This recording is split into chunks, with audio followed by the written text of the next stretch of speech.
What's the deal, everybody? It's your boy Shane G. We are back with a very special edition of OTI, Open to Interpretation, right here on the Ethos Media Network. As you can see, the usual suspects are not here besides myself, but they'll definitely be back soon. Shout out to LOF. Shout out to the homie Twan. Now, who I do have with me today is a very special guest. He's had me on his show multiple times. I always have fun every time I go on. I'll be back on soon, and this is long overdue. So I'm very happy to have Mr. John Salvatore. Y'all may know him better as the John Effect, and you can find his podcast on basically all the audio, networks, SoundCloud, all that stuff. So, John, how you doing, man? I'm good, man. Thank you for extending the invite. I'm glad to be here. Like you mentioned, um, I'm a little excited. So yeah, thank you. I don't do a lot of guest spots, so I was like, Shane extended the invite, so I'm definitely going to hop on the show. And again, thank you for having me. Definitely, definitely. I appreciate you being here. Um, we'll just get into who you are a little bit. Just introduce yourself to our audience. For those who haven't listened to your podcast, just introduce yourself. All right, cool. So, as Shane mentioned, I'm John Salvatore. I am host of the John Effect podcast. Just a podcast from, just a chill nigga sharing my POV, my commentary, my hot takes, with the World Wide Web. I've been doing the show for about a little over 7 years. So, a few months it'll be the 7.5 year mark, and then come April it'll be lucky year 8. So that's a little about me and the show that I do and produce. That's what's up, man. So, what's some of the topics of conversation that they're gonna hear on the John Effect? It can be anything. Like I'm heavily into music, so I have a segment called Gold, Silver, Bronze where I may take an album, I may take a song, I may take an EP, and rank comparable artists and comparable songs and rank them gold, silver, bronze. I have a segment called The Docket where I may talk about social events, I may talk about current events, I might talk about weird news, I might talk about some pop culture. I've kind of moved away from it solely being pop culture because it gets boring and it gets kind of reductive for me to talk about it, especially because I've been doing it so long. So I'm trying to introduce new things for the docket. And then, just catching up and sharing what I feel comfortable with sharing with the world as far as personal effects. Because I've always said this, even though the podcast is a great way for expression and introduction of things, I'm gonna share certain things, but I'm not telling the world all of my business because it's like leave some things to the imagination. So those Right. are things you can expect. And then there's certain episodes that I have my co-host Jackie, where we really wild out with the Jackie and John, a show within a show. And then I have my ace, Mr. Rain Coleman. We do an episode a month called Gay Side Stories Reimagined. So I feel with my platform, you get a little bit of everything because you get me 2 weeks a month solo, you get me a week joined by one of my best friends, and then you get me another week joined by one of my other good friends. Hey, that's dope, man. That's definitely dope. So you answered actually the second question I had for you. How long you been in the podcast space? So we're going on 8 years. Is that correct? Yeah, 2000. Because damn, bro, we are 6 months into the year, almost seven. So yeah, come April, it will be lucky year 8 for me. That's fire, man. That's fire. Congratulations. Thank you, Because thank you. because that's initially how we met. Obviously, was on Yeah, Twitter through the podcast space. Through the hashtag Pods in Color. I'm pretty sure. Like we yep, were exactly. both following that, and all the other black podcasters at the time who were starting their shows up. We were all kind of starting around the same time. That's back when I was doing Midwest Coast. Mm-hmm. Um, so yeah, it's dope to see us both still in this space all this time later because we know how many of those shows did not Woo! last, and it Talk was good ones about it. too. There were some good ones. I'm not gonna drop Yeah, it names was because I some don't want to great throw shows shade. that are no longer here. I talked to Yeah, Jackie about this a lot. I'm like, yo, like it's a lot of people that started before me that are gone. Some people that started at the same time as me that are gone. People that started after me that I was fans of that are just no longer here. And I get it. And I always say this: podcasting is not for the faint of heart. Like you have to have a certain dedication when it comes to the longevity of everything. definitely, definitely. And that's one of the fortunate things that we've been able to build over here at Ethos is Mm-hmm. that's the difference between Ethos and what I was doing with Midwest Coast. Because shout out to Corey, that's still my guy. But it was just two of us, you know what I mean, who were pushing everything. Whereas now, Right. I have three shows. Mm-hmm. So there's multiple hosts who are all, pushing at the same time. We have meetings, we have actual plans and structure and things like that. And that's why the success of this channel already surpassed what I did with Midwest Coast, and I was doing that for a few years, but Ethos has not Right. even been around for a full year yet, and we've already surpassed the numbers. So, you know, um, it's definitely a learning experience for sure. So, Right. um, and speaking of learning, obviously that was one of the main reasons I wanted to have you on the show. Um, you kind of alluded to it with one of the show titles, that you do once a Right. month. Um, but obviously, it's Pride Month, and OTI, is three straight dudes, three straight black men who host the show. You know what I mean? So we can only speak from other people's perspectives so much Right. based on what we've heard and our own interpretation of it, if you will. So this is the main reason that we wanted to have you on, so that way you can speak not necessarily for the whole community, but you can speak from that perspective. Okay, I So appreciate it. so my first question is just how was Pride Month for you? What does Pride Month mean to you, and how did you celebrate if you did? All right, so this is an interesting question. How Pride Month? I mean, okay, so I don't want to get canceled, but I mean, you're very familiar with me. I'm gonna speak my mind. For Please do. me personally, like where I acknowledge, I'm all about equity, equality, representation. When it comes to Pride Month, I'm like, it's cool. Like, I'm gonna be honest, I'm not one that's marching in parades. I'm not one that's wearing anything rainbow or putting an overlay on my profile picture or things like that. Like, that's just not the stance that I take when it comes to pride. Now, where it comes to us having a seat at the table, I'm always going to be forever grateful because some people may not know that Pride started as a riot for representation and it started for rights for gays and transgenders and bisexuals and everything under that umbrella.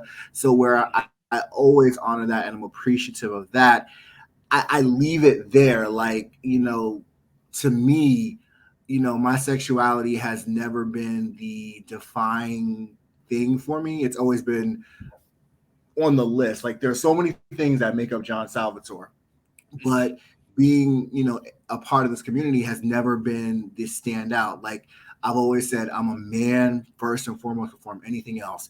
And then I'm a black man, and then I'm a Latino man, and I'm all these things. And like that part of me is somewhere down on the list. So I don't look at it through that lens, but I'm not knocking those that do because there are people that are like that. And it's like, okay. But I also look at it as one of those things where I look at it like, how do I put this and articulate it? So when feminism is brought up, it's usually brought up through the white gaze, not GAY, but the GAZE. And I kind of liken that to pride. Pride typically uh, is typically the same way where it's through the white lens Okay. and I just feel uneasy because even in this community, there is segregation and there is separation, and that kind of goes against what everything was because where Pride started as a riot between black and brown drag queens and you know transgenders, the whites, they love to occupy a space where they feel like they're the default. And I'll kind of touch on this as the conversation progresses. White is not the default.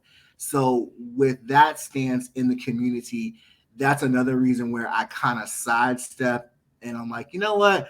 I'm there with you in spirit, but I'm not going to be fully present because even in this community, the whiteness is pushed to the front. And I'm like, you know what? Where I'm Okay. super pro black and everything that and Latino, and I'm going to represent those things, you know, heavy. I do not match that energy to pride in the overall idea of it. If that answers your Okay. question. It does. It definitely does. It just reminds me sort of um Chappelle touched on it actually on his stand up where he was Yeah. and and I actually spoke to one of my boys about it because but Corey, it was classic Wood. He just asked me what my opinion of it was, and I was like, I thought it was funny. And he Right. was like, well, what about the controversial parts? And I just was like, I think his point was kind of missed. Like he's not really, against gay people or nothing like Right. that. It's more so that gay white people will use their whiteness as a Thank you. convenient thing, you know what I'm saying? When it and then Corey spoke on it, he was basically like, yeah, like there was, a group of fellas went out one day, one of the dudes was gay, it was all black dudes. And we arrive at this bar where there was a bunch of gay white guys, and I guess Right. he knew them, the gay guy knew them or whatever. Yeah. And when they were all, kind of loosely hanging out, it's a bar type, atmosphere. And I Right. guess something happened where they were all getting ready to leave, and the gay guys, remind you, they were all white, asked the one gay black dude who came with a group of black people, like, oh, so what, you just gonna go hang with your black friends now? Or they said Oh something like that hell to where they no. separated black from being gay. So it's almost Yeah. like that, just like you said, it's viewed through a white lens. So a lot of times, like, that's why I think there's a conversation a lot of times between like when they say like, oh, LGBT rights, exploded and they got all these rights really fast where black people are still, and it's like, yeah, but there's gay black people though, so it doesn't. But I think that's why that happens. You get what I'm trying to say?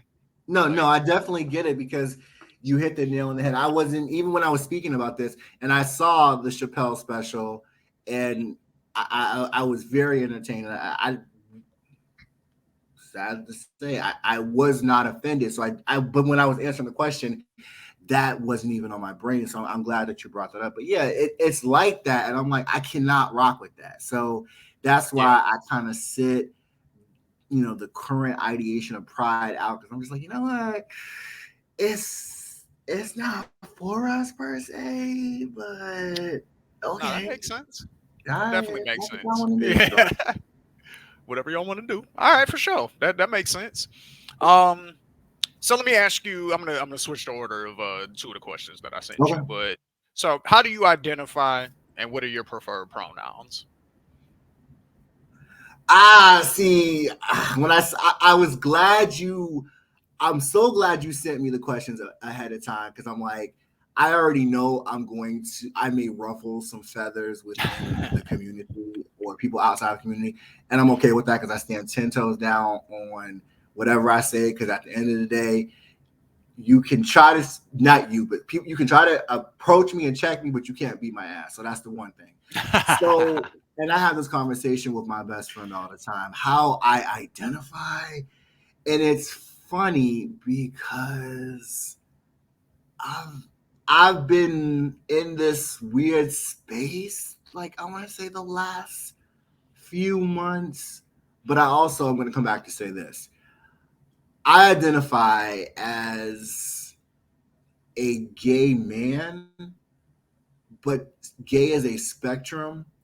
Okay. And I've said this before, like there are moments that I will have bisexual tendencies, or I will have those moments where I'm just like, a hole is a hole. Like, I ain't mad. Like, get it, Okay. do what you need to do. So yeah, so I identify as that, but I feel like it's changed because I feel like when I first came out, I feel like you test the waters, and I'm just speaking from my own experience, that you Okay. test the waters and you're like, to make other people comfortable, you're like, I'm bisexual. And then bisexual is like a layover to gay town. And then, Hmm. you're in that space where you're gay, and then it's like,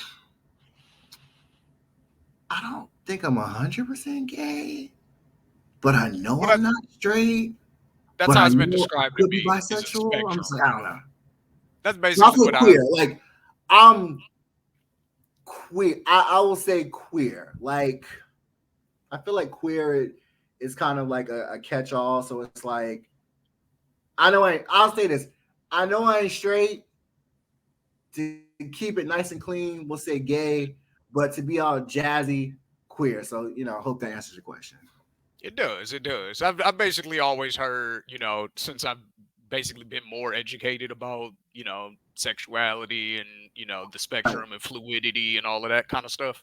Like, um, basically, you can look at it like this. Outside of the other various sexualities that I've recently heard about, but, Right.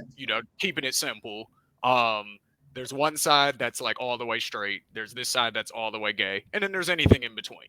Yeah. You know what I'm saying? So basically, based off that, you're just somewhere in the in between, but probably closer to the gay side. Is that fair? Yeah, I would say that. I would say that. All right, cool, cool. So my next question: how old were you when you realized this about yourself, and like, what was that process like? I guess. All right. So it's funny you said. So I'm really gonna date myself on this question. So Okay. I found out what gay was from watching the Ricky Lake show and like between 90, I want to say between 93 and 95. Because I didn't know Okay. what gay was until I saw that show. I was like, oh, that's what gay is.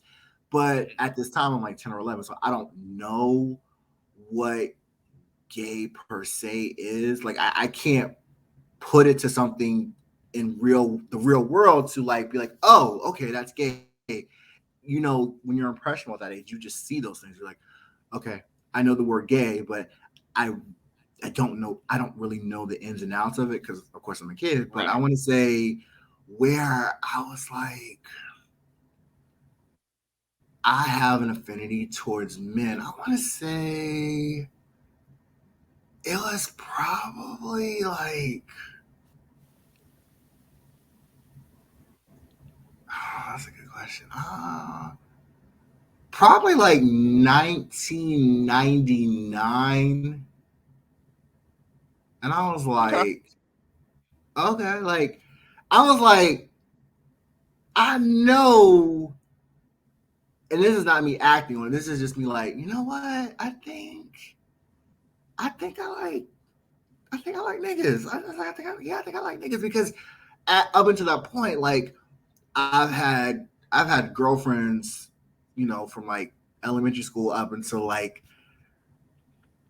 ninth or 10th grade. So, you're we're well, let me not say it like that.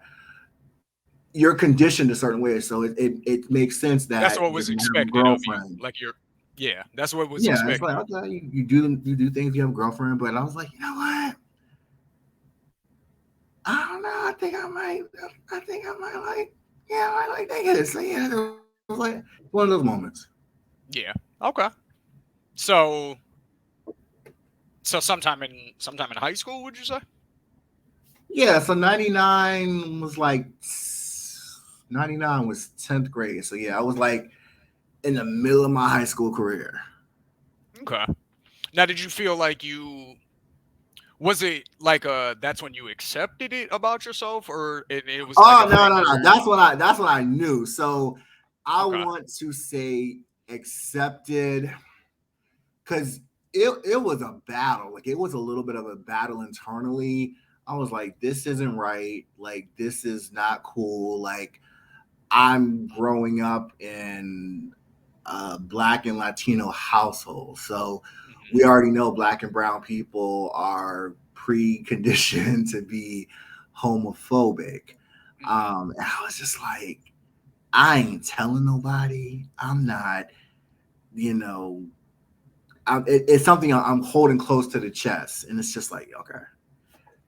And I remember like it was getting to points where I I was using chat rooms to get to know other people because I think these kids now have it so easy where they can live in their queerness and they can, even though we have not evolved that much in the last 20 years, it's more quote unquote acceptable. But let me just say this, being open and out and proud in the 90s, mid, late, even in the early 2000s was not what it is now. And I remember I had a friend, we were just friends, and he was more on the effeminate side, and he would call the house. And this was probably a couple years after my father passed. So it was just me and my mom in the house. And she was like, who is that faggot calling here all the time? And I'm like, yo, mom, Yeah. chill. Like, and I just thought that was wild to me because I'm thinking, one, you're this epitome of grace and style, and you were a teenage model, so you were in the fashion industry. You had gay friends. Like you told me stories of you having, a close gay friend when you were in the modeling industry. And for you to turn around and use this like 20, 25 years later, I'm just like, okay. And that kind of had me retreat to myself, like, you know what? Can you not, like, yo, just don't call my house. Just two-way me, because this is like right when two-way pages were like popping. So I Hmm. kind of did that. So I want to say I felt more confident. It wouldn't be until I officially came out. So I officially came out, and not something I wanted to do. I was kind of forced to do. 2001. So I want to say maybe between 2002 ish, I felt comfortable, identifying as that. But of course, I'm like, yeah, I'm just really bisexual. But I'm like, I ain't messed with a chick in a minute. So, yeah, but yeah, it was that. That was Okay. definitely the timeline of events. Okay. For sure. Um. So we'll circle back to that in a little Okay. bit. Um. So just a more social question, I guess. Okay. When did you notice? Going back to the pronoun thing for a second. Actually, you know what? Let me ask you this first. This just came off the top of my mind, just because I do hear Okay. this term a lot more nowadays, which is queer. And I hear, people in the LGBTQ plus community describe themselves as being queer. I'm pretty sure, and maybe it was a regional thing, I don't know, but I'm pretty sure that in the 90s, queer was an insult. It Was it? was. Was it not? Okay, so when did Yeah, that queer was change? definitely an insult in the 90s. Like we weren't proudly calling ourselves queer in the 90s, in the early 2000s. I want to say, and I'm not a expert on these things. We all live in our different spaces. I feel like it didn't start to become more buzzy and more trendy until like maybe the 2010s, because I just don't remember. Because remember, in the 2000s, like I was like a full adult. Like I was a young adult, but I was an adult. Like 2000, I turned 17. So Got you. and then by the end of 2000, the end of the 2000s, I was a smooth 25. So I had been and I just don't remember us using queer in that space. Maybe white people were, and I really wasn't worried about keeping it with what white people do. So it wasn't the thing. But I know in my black and brown communities, we didn't use queer like that. It was like we stayed away from that, and especially in the '90s, like nah, bro, we're not using queer. You're crazy. Yeah, that's what. Okay, so that's almost like how black people turn nigga into something. Yeah, It's basically the same thing. that's a So great analogy. Yeah. okay. Um, so yeah, going back to the pronouns and the language and things like that. I guess when did you notice that kind of became a big issue with like misgendering people and oh you're calling me by the wrong pronouns and that's not like when did you start noticing like that kick up? Because I know for me I didn't Um, even know what a non I didn't know that a non-binary person was a thing. I didn't even know that that was a term same, that people use to describe themselves or same. anything until like maybe probably at this point about 5 years ago. Um, and it's Okay. only because there was somebody who was I was starting a new job at the time, and there was somebody who was in my training class who was non-binary and Yeah. identified using they them. So luckily enough, they were gracious enough to break it down for me and what all of it meant, to them and all of that kind of stuff. And so I had more of an understanding of it, but then it Right. seemed like after that, a few years, like maybe during COVID sometime, it just seemed like especially on Twitter, there was an explosion of it, of people Oh just my god. so when did you notice that? So I'm with you. We're in the same boat. It was probably 2018 that I saw this uptick in that because prior to that, it wasn't really about pronouns, pronouns, pronouns, pronouns. I'm just like, okay. And then just like everything becomes buzzy. Everybody wants to be on the end. Everybody wants to ride what's trendy. And it's like, I'm all about respect. Like, if you don't want to be misgendered, I'm not going to misgender you. But I don't act out of malice. I act out of what I assume things to be. And like they say, we shouldn't assume things. So if you are male or female presenting, I assume that those are your pronouns. The whole non-binary thing, I I I I get it, but then I kind of roll my eyes at times because I I feel like people take things and they exaggerate it because they want attention and they want to be different and they want to be like, oh, I'm so different, I'm so edgy, and it's just like I understand people grow and evolve, but it was something that I saw that really made me take a step back and roll my eyes because they were like, yeah, I'm a non-binary, transgender, non-conforming lesbian. And I'm like, yo, how are you all of these things? Like it's like you spun a wheel and or went through a generator and it's like this is what you want to be. So when it became too gimmicky and too campy, I'm like, I get it for those that are trans because I feel like they catch so much heat in the brunt of things because I can't really speak to the trans experience from I can see what I can speak on what I see and what I hear. They are probably the most bashed part of this community and the most marginalized. So I I would agree respect with the that. pronouns out of that because even though you may be a trans woman and you may present more masculine, if you say present or you say your pronouns are she, I'm gonna give you she. If your pronouns are he, I'm gonna give you he. But as far as you know, straights or pansexuals or you know cis people, and that still is weird to me, and I'm still learning that every day.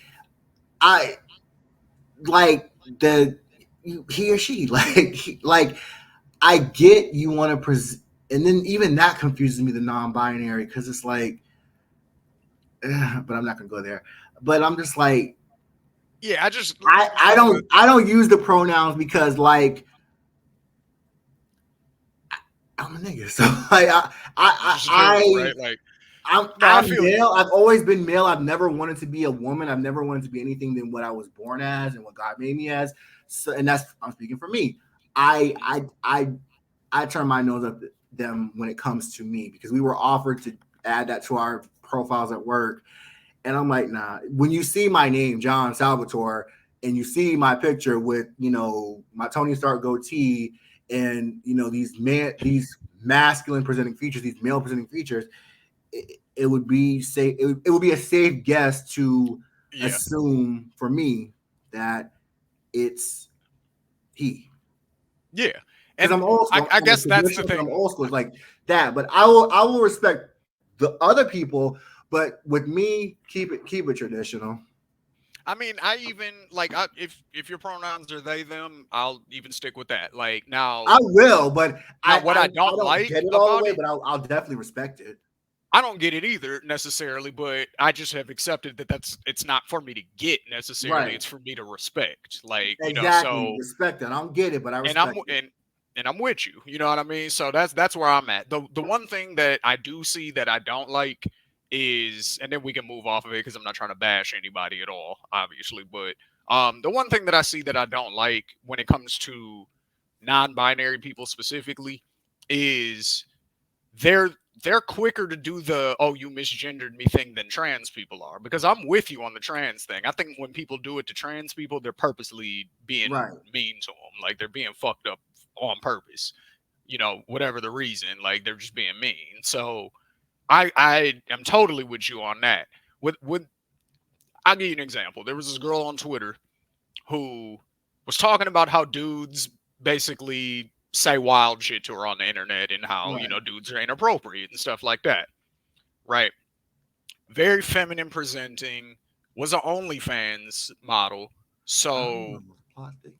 like used to also like dress in ways that showed off her body on Twitter to try to get people to go to the OnlyFans, right?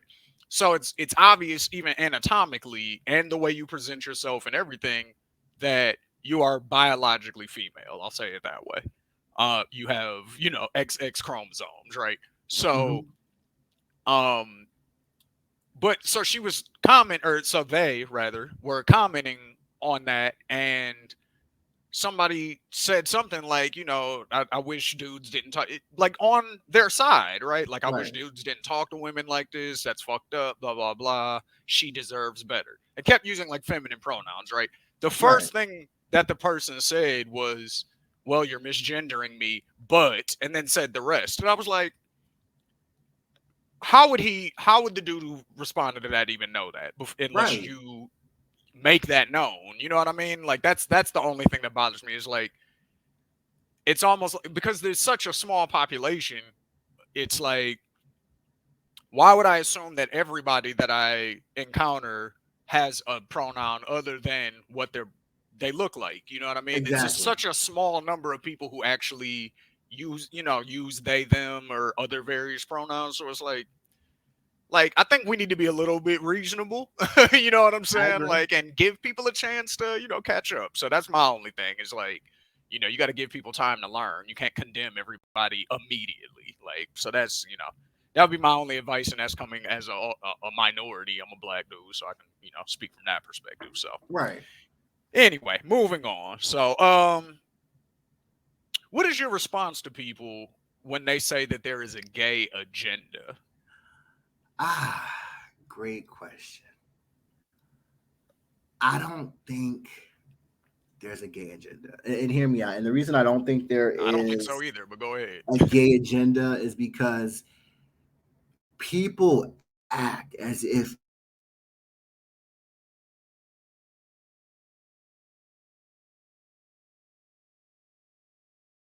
this Bible said that. Well, if air quote your Bible said this, clearly gay has been around for a long time. So there can't, you may not like it, you may not agree with it, and that's okay. Like, that is okay. We all have our preferences, we all have what we like and what we don't like. As long as you don't jump out the window and come at someone crazy, stay in your place.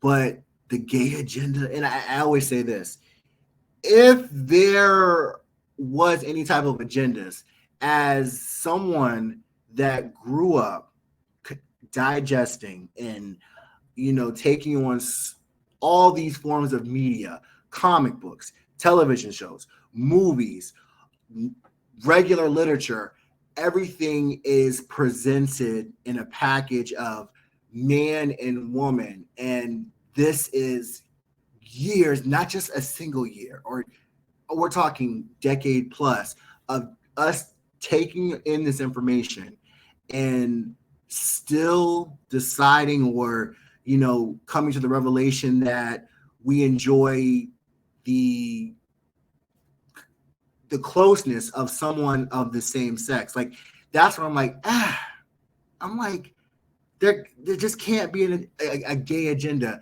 It's about representation. It's about, you're not the default. Like, being man and woman is not necessarily the default. And it's kind of, no one wants to see that dismantled, because we love patriarchy. We love things under that umbrella. So it's easy, and to me, it's quite lazy to say, oh, there's a gay agenda. Where it's just like, we want to be seen just like everyone else. We want the same representation that everyone else has, because in reality, we're out here. We're not anything new. And to repeat myself, we're not anything new. It's like, come on. Like, again, you don't like it, but it don't mean it's an agenda. And then not you guys, but it's so easy to cherry pick. Like, you guys are like, oh, if it's two girls, it's okay and it's hot. But if it's two niggas, it's like, oh no, let's shut it down. Everyone's busting blood vessels. And it's like, if you don't like it, turn away.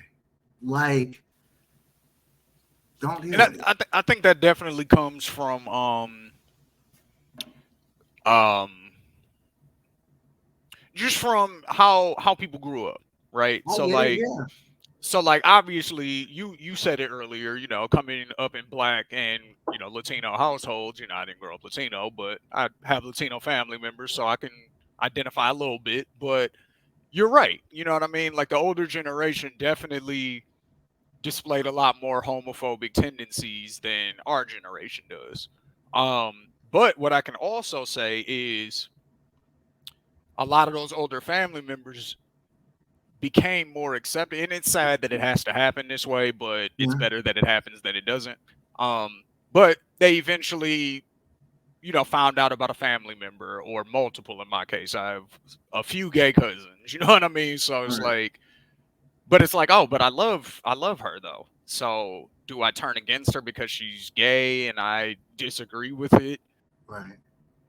or do I just embrace her still, you know what I mean? Because I love her and this is my family member, and I meet her wife, and you know what I mean? I just got a Mhm. new cousin now that she's married to. You know what I mean? So I, Right. I Right. feel like that did change a lot of people's perspective. Some of the older family members, were Okay. kind of stuck in their ways because of religion or whatever. They grew up in the church. And I would imagine that's your case too, being, African American and Latino American. Right. I know those are two very church going groups. You know what I mean? Absolutely. So you got Absolutely. it from both sides. So I already know. Um, but I do think that that happened though. Also, like the older family members, when they realized some of their nieces and nephews or little cousins or whatever were gay, they kind of let that part go, and they were like, "All right, nah." Like, and then they started, even speaking out a little bit, like, "No, don't bash gay people. That's wrong," and stuff like Right. that. Like, I know family members who I'm like, I would have never thought I'd hear that from you. Um, so let me ask you this though. So I think, would you say that there are yeah, let me ask. Do you think that there's more gay people now, like in comparison to the population? So if the population grows, keep it the same, right? So do you think there's more gay people now, or do you think that more people are comfortable coming out now? That's a good question. It's a good question. It's a loaded question. And I'm going to try to unpack it the best way without purposely trying to offend people. I feel like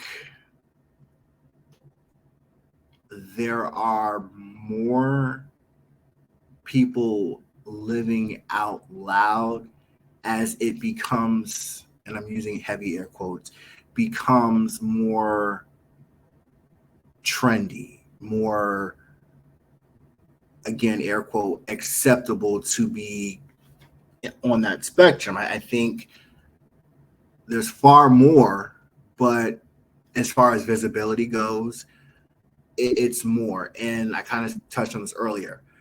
In the last 20, 25 years, yes, acceptance has increased, and people are more okay with it. But if you really break it down and you dismantle it, it has not increased as much as you would think it has, or as it should be, which causes more people to remain in the closet and to not live their truth, and to kind of shy away from it and not bring it up. So I feel like there is a larger population of those people that identify anywhere on that spectrum, that are there. They just can't say, hey, I'm Tom, and I'm gay, bisexual, queer, pansexual, because there's still the stigma of, you know, being gay or anything related to it. So I it's hard to answer because I feel like there's always been that. Like I It's almost I've both, encountered is what so you're many saying. people in the download, so I get it. I was gonna say it's almost both, is what it sounds like. So there's Yeah, a certain segment who are almost, and I would argue that this is an age thing. Um, there's, I would argue that the younger population of people, under the umbrella, um, they might be more on the trendy side of it. Like, oh, yes, this is versus, people who are in their 20s and up who are coming out. For them, it's more of a, okay, I feel comfortable doing this now. yeah, Okay. Okay. Yeah, I can get with that. That definitely makes sense. Um because Bill, and I take a lot of what he says with a grain of salt, but Bill Maher actually said something interesting, and I don't know how much, cuz obviously once you get to a certain level of fame and money and you've had it for a long time, you're in a bubble.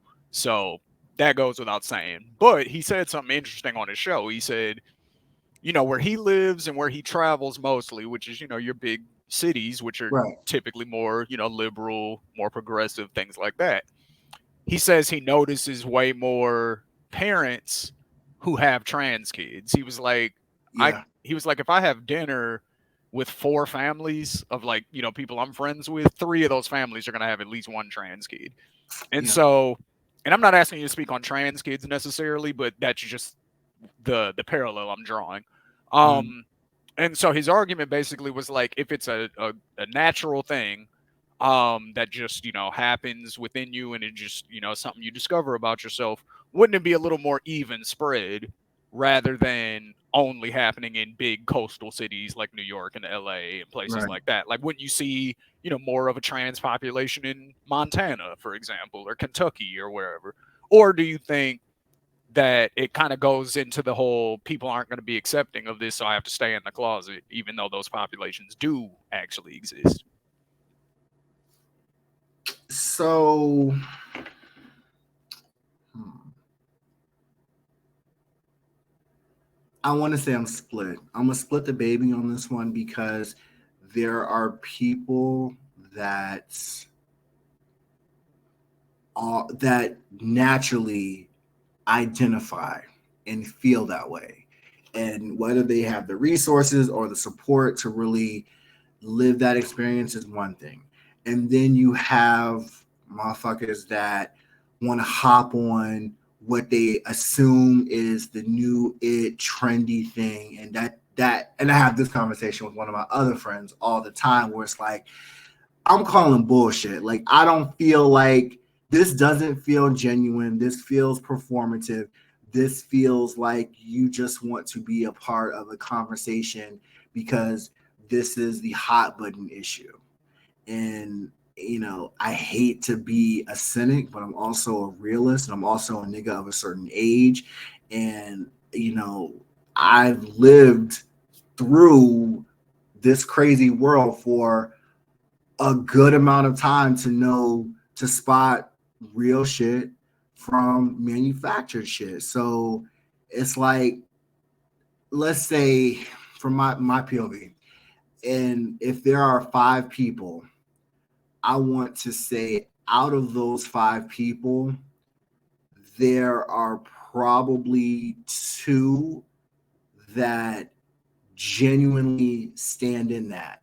There's going to be one person that's just wants to be in with what's going on, and then there's one definitively that is questioning and just does not know and is confused because they, whether it's lack of resource, lack of education, or lack of speaking to someone to sort through those thoughts.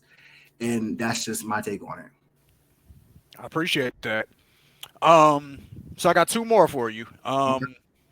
What's your response to people who say that being gay or bisexual or anything under that spectrum is a choice? No, this is a good question. I'll break this down also. So you would think it's easy to say, oh, it's a choice, but it's like because we already a lot of us know what can come with choosing that, the persecution that comes from it. You know, all the sick shit because hate crimes still happen. Like, I don't think someone would necessarily choose to live in that experience in the right mind. So I get the conversation of, oh, you chose to be it. Um, I'm not a scientist, so I don't know if you're necessarily born into it because things can change, and there are so many different factors. Because I think what I've I've encountered men that were like, I just didn't get no play from women, and niggas was approaching me, and you know, a switch got flipped, and next thing you know, I'm getting married to Peter instead of Sheila, and it's like, oh, okay. So I get it coming from that, but I also get the natural side of it. Like, if it happens, it happens. I'll say this: I don't think you can be influenced, and it kind of speaks to my earlier point where you can be subjected to heterosexual content your whole entire life and still, decide that gay is what you are or anything under the umbrella. The Yeah. same way I think that if you are seemingly straight, you can, see clips of queer shit and it's not going to turn you queer. So it's like, I could see it both ways. Um, and it's kind of like it doesn't matter where you came from. It's kind of like where you are. And if Yeah. this is where you are, this is where you are. Is it really for anyone else to really speak on whether it's choice or whether, it's innate?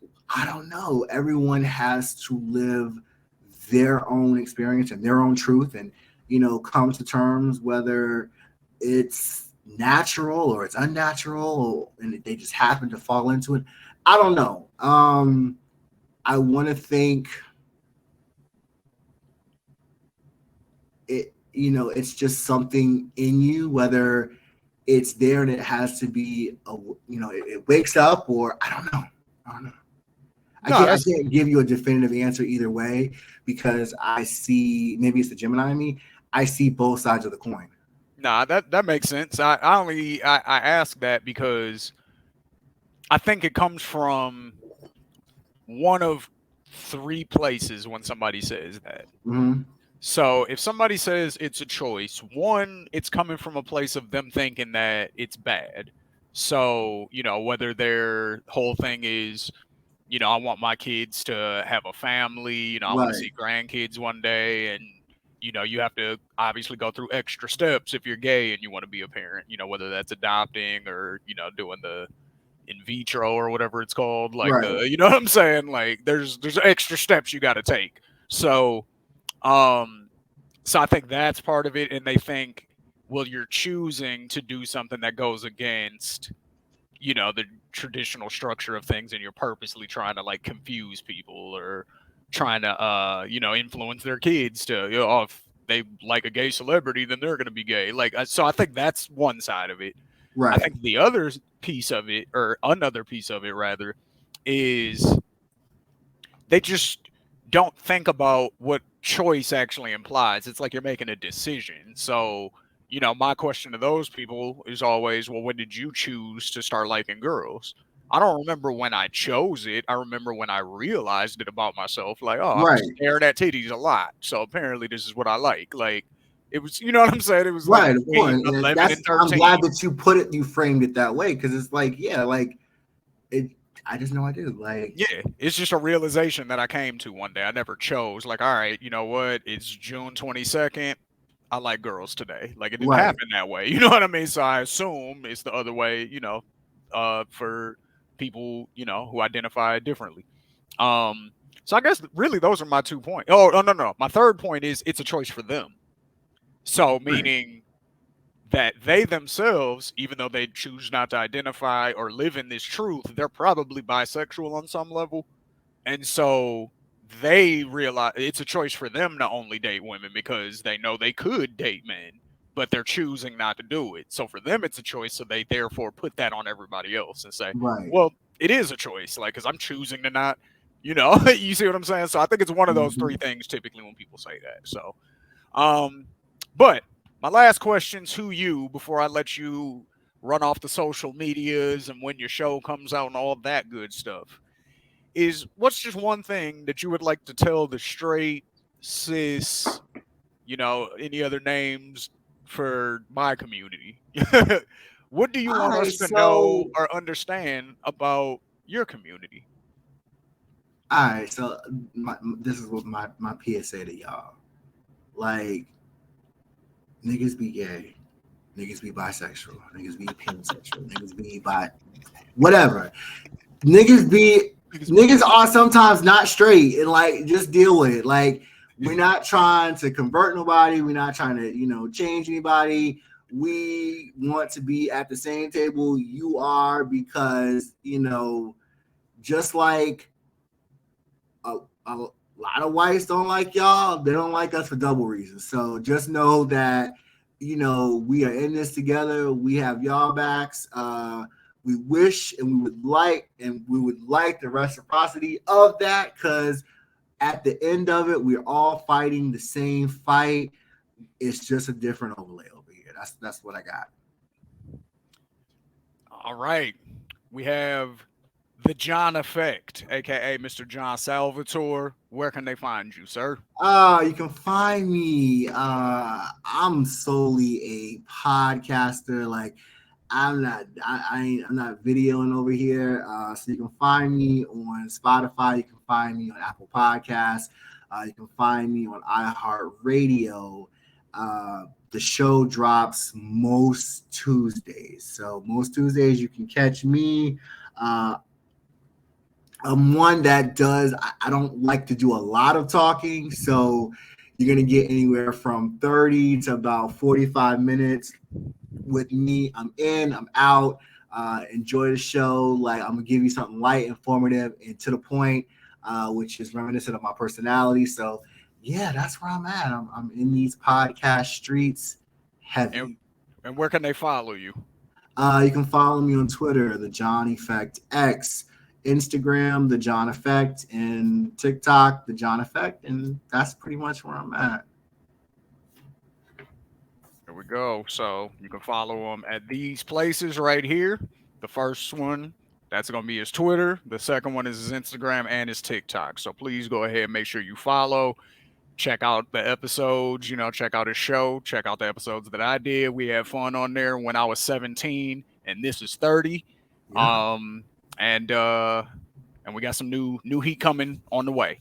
So Yes, new Shane will be joining me in this new event series that tentatively is slated to come out right after, or start airing right after, Labor Day. So we'll be recording in the coming weeks. So looking forward to that, and piecing all that together. most definitely. Once again, appreciate you for stopping by today, Of course, educating the of course. people, letting us know, some of your perspective. Like I said, we don't like to always speak for everybody else. We like to have those voices come on. So I definitely appreciate it. We're definitely going to have you back soon, so that way you can speak with our other hosts, because I'm sure they have questions also. Of course. Um, so yeah, it's all love, man. Definitely appreciate you. This is Shane Anytime. G. This has been OTI, Open to Interpretation, right here on the Ethos Media Network. Make sure you like, you share, you subscribe. Make sure you check out Bar Exam, dropping every Monday. Make sure you check out Politics as Usual, dropping every weekend.